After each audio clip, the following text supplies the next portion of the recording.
He's going to see how much he'll be left with if he calls and loses, Kenna. That's what he's trying to figure out.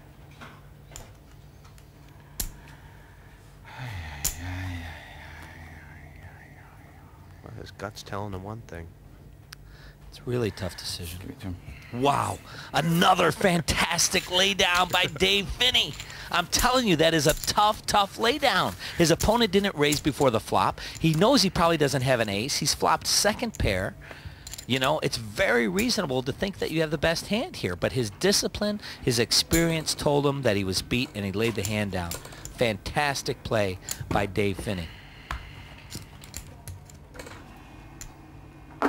John McGill is a card rack today. Yes. I mean, every hand he looks at, he has the best hand. If Dave Phinney comes back and wins this match with the hands he's being dealt, phenomenal performance. He's also facing the cat, by the way. Let's zoom in on that cat. I mean, this is the 9 Live cat that he's facing. Call or raise? There it is. Yes, always. Raise. Phinney, sensing weakness, says, let's pump the pot. Good play. I'm a dog man myself. I'd raise this pot too. 30,000 more. The average hand heads up is Queen 7. Phinney has slightly better than that with Queen 9. He senses weakness. His opponent is limped in the pot, wanting to see a flop. He says, I raise.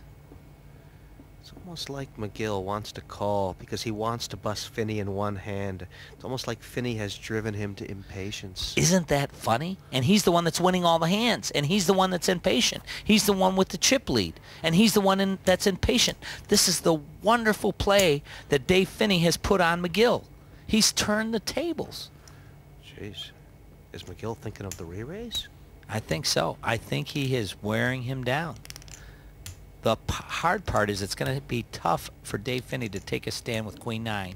He's got to sense that it's the best hand right now because he senses the indecision of his opponent. Look at that indecision in his face. He's biting his lip.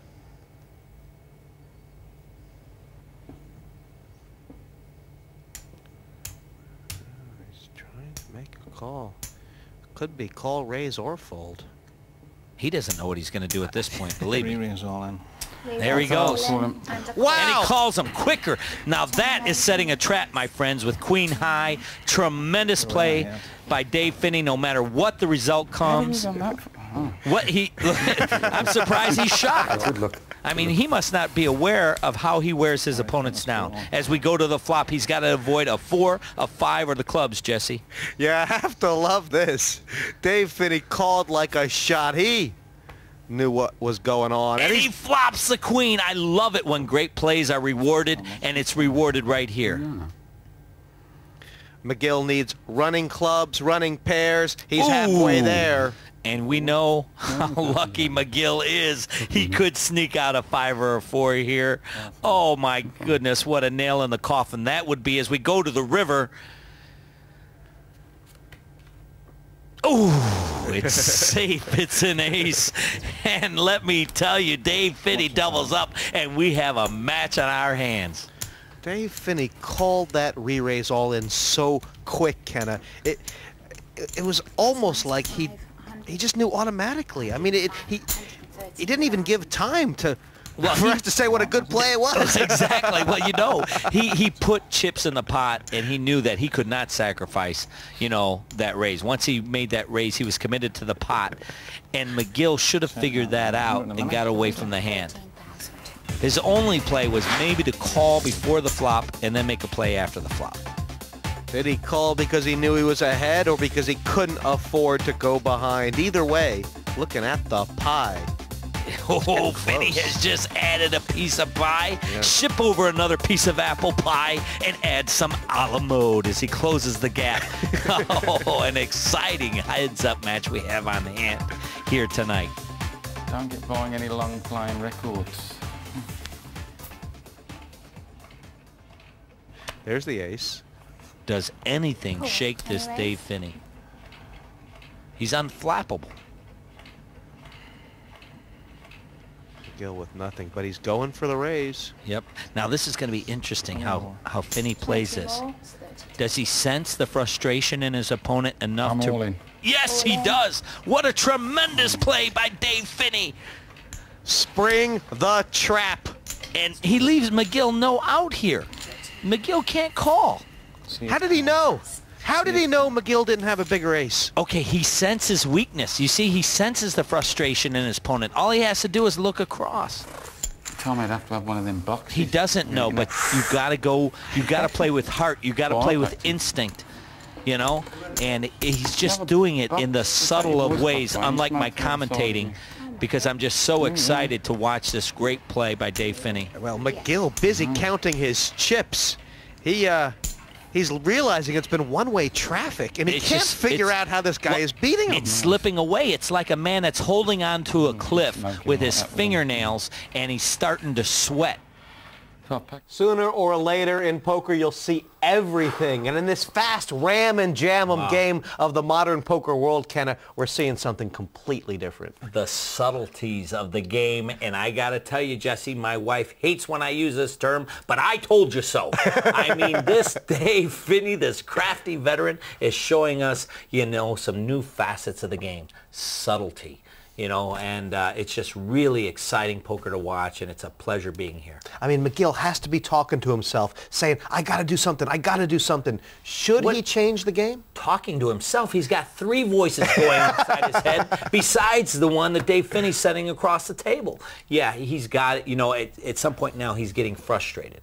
Okay, so, you know, he's got to settle down. He's got to breathe. He's got to gather himself and realize, hey, I still have the chip lead here, and I am not going to let this be taken away from me. Can Finney close the door? Inch by inch, row by row. Let's get back to the game.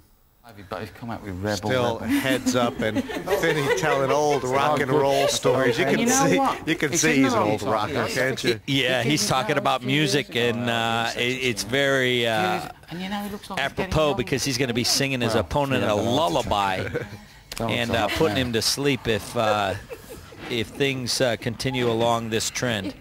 Well, that's a good hand for John McGill. He's gotten a bit dry lately. Right, and here again, once again, he picks up the best hand with ace-queen. Finney's got a very playable holding. Yes, 10 jack of clubs. This could hold trouble for Dave Finney, I tell you. His eyes have gotten very live, has Dave Finney's. Wow. Now, this is an open-end straight for Dave Finney, and a 7 or a queen will make him a straight. 30,000. I anticipate he'll call this bet. And if a queen comes on the turn, believe me, this match is over. I'll go all in. Oh. Wow. What a stronger play than calling, moving all in. Yeah, and McGill, he's got the winning hand, but he's got no pair. He's got no pair. It's going to be very tough for him to call. He might just call out of frustration. That's the only part that Finney is at risk here, that McGill might call out of frustration, even thinking he's behind, but that an ace or a queen might save it. Well, if McGill calls and loses here, he's going to only have about 100,000. I mean, wow. Surely that voice is telling him in his head, you're beat, he's tight. Absolutely, Jesse, but his problem is that he's been beaten up on so much that he might just make a stand and just say, screw it. I call, I need an ace or a queen to win. Little does he know that he has the best hand right now. Will sense rule out and have him fold his hand, or will frustration win out and he makes the call, the right call? Now look at the calm demeanor over Dave Finney. I mean, this guy is absolutely incredible. Not even a twitch. Beat a sweat was dripping down. This looks like fold. Oh, this is a pure sign of a fold when opponent looks back at his hand.